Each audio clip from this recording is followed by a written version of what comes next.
হ্যাঁ ভাই, মালটা তাড়াতাড়ি ডেলিভারি দেন। আঙ্কেল আমাকে কয়টা টাকা দেন। আরে মামুনি, তুমি কি করতেছো? পাস আরো। না আঙ্কেল, আমাকে আগে কয়টা টাকা দেন, নাহলে আমি আপনার পা ছাড়বো না। আচ্ছা ঠিক আছে, আমি তোমাকে টাকা দিচ্ছি, তুমি আমার পাস আরো। বললাম তো আঙ্কেল, আপনি আগে আমাকে টাকা দেন, তারপরে আমি আপনার পা ছাড়বো। আচ্ছা ঠিক আছে, আমি তোমাকে টাকা বের করে দিচ্ছি, তুমি এখন আমার পাস আরো। ওই তো ট্রেন আসছে, তাড়াতাড়ি যাই, আমার বাবা মনে হয় এই ট্রেনেই আসছে। আরে মামুনি, এই মামুনি। না না আঙ্কেল, আমার এখন টাকা লাগবে না, আমার বাবা আসছে। তাড়াতাড়ি যাই, ট্রেনের ভেতর থেকে বাবাকে খুঁজে বের করি। বাবা বাবা, এই বগিতে মনে হয় বাবা নেই, এই বগিটা খালি, অন্য বগিতে গিয়ে দেখি। তাড়াতাড়ি দৌড়ে গিয়ে দেখি, নাহলে ট্রেনটা চলে যাবে। বাবা বাবা, তুমি কোথায় বাবা? তাড়াতাড়ি যে, অন্য বগিতে খুঁজে দেখা লাগবে। হায় হায়, এই ট্রেনটা তো চলে গেল, আমার বাবাকে তো আর খুঁজে পেলাম না। কাকা এই নেন চা।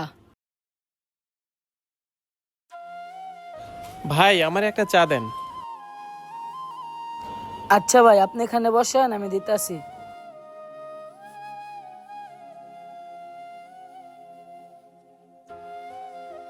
এই নেন ভাই চা।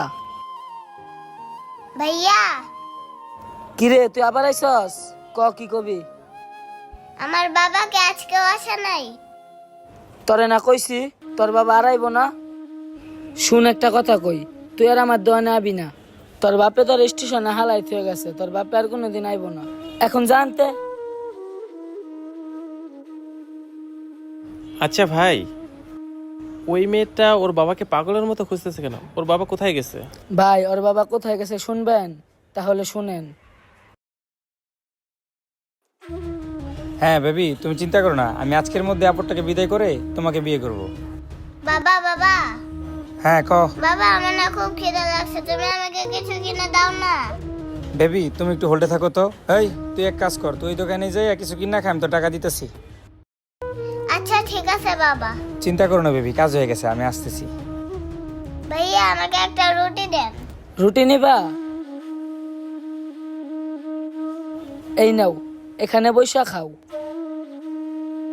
আমার অনেক ক্ষুধা লাগছে, তাড়াতাড়ি করে রুটিটা খেয়ে ফেলি।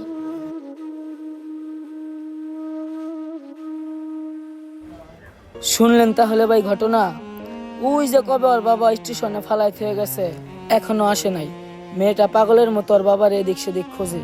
তখন থেকে ট্রেন আসলে ওই মেয়েটা ওর বাবাকে পাগলের মতো খোঁজাখুঁজি করে। কি বলেন ভাই?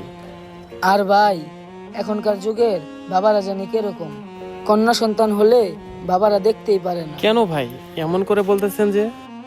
এই যে ভাই দেখেন না, মেয়েটার চেহারা কত সুন্দর মিষ্টি, তারপরেও ওর বাবা স্টেশনে ফেলায় রেখে চলে গেছে। মেয়েটার কথা শুনে অনেক খারাপ লাগতেছে। আচ্ছা ভাই, অনেক কথাই তো হলো, আমার বিলটা জানি কত হয়েছে? ভাই আপনার একটা চা 10 টাকা হয়েছে। আচ্ছা ভাই ঠিক আছে, এই নেন ভাই আপনার বিল। মামুনি। আঙ্কেল, আপনি কে? মামুনি, তুমি আমাকে চিনবে না, আমি তোমার বাবার বন্ধু। আঙ্কেল, আপনি সত্যি আমার বাবার বন্ধু? তাহলে বলেন না আঙ্কেল, আমার বাবা কোথায়? আমি কতদিন আমার বাবার কোলে উঠি নাই। আহারে, এমন পাষণ্ড বাবা এখনো আছে? এত সুন্দর একটা মেয়েকে স্টেশনে ফালাই গেছে। আঙ্কেল বলেন না, আমার বাবা আমাকে স্টেশনে রেখে কোথায় গেছে? মামুনি, আসলে তোমার বাবা তোমাকে কেন স্টেশনে ফালাই গেছে তাহলে শোনো। তোমার বাবা অনেক বড় একটা কাজ পাইছে, সেজন্য তোমার বাবা অনেক ব্যস্ত। ওই কাজ করে টাকা দিয়ে তোমার জন্য অনেকগুলো চকলেট নিয়ে আসবে। তাই তো তোমার বাবা কষ্ট করে কাজ করতেছে, তোমার কাছে আসতে পারে নাই। তাই তো তোমার বাবা আমাকে তোমার কাছে পাঠাইছে, বলছে তোমাকে নিয়ে যেন আমার সাথে রাখি। আঙ্কেল সত্যি বলতেছেন, আমার বাবা আপনাকে পাঠাইছে? হ্যাঁ মামুনি, আমি সত্যি বলতেছি, তুমি আমার সাথে চলো, কয়েকদিন পর তোমার বাবা এসে তোমাকে নিয়ে যাবে। আচ্ছা ঠিক আছে আঙ্কেল। এই বাচ্চাটির মতো এমন হাজারো পথ শিশু আছে যারা কিনা তাদের বাবা মার অবহেলার কারণে তাদের সুন্দর ফুলের মতো জীবনটা শুরু করার আগেই ঝরে যায়। আমাদের ভিডিওটি ভালো লাগলে অবশ্যই লাইক, কমেন্ট এবং বেশি বেশি শেয়ার করে দেবেন। ধন্যবাদ।